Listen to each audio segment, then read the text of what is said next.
Սպասում։ Այս պատմությունը Կոմիտասի մասին է։ Կոմիտասը երբ ապրում էր Փարիզում, մի ցուրտ օր նա գնաց ճաշելու։ Ճանապարհին գտավ մի հին դրամապանակ, որի մեջ կար 10 ֆրանկ։ Որոշում էր սպասել դրամապանակի տիրոջը։ Նա հիշում էր իր կյանքը Բերլինում, որ հացի փող չուներ։ Մտածում է դրամապանակի մեջ ավելացնել 100 ֆրանկ։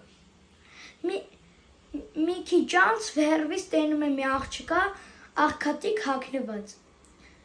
Կոմիտասը ճանաչում է դրամապանակի տիրոջը, վերադարձնում է դրամապանակը և հրավիրում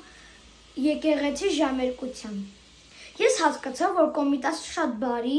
խղճով մարդ է եղել, հոգատար և համբերատար։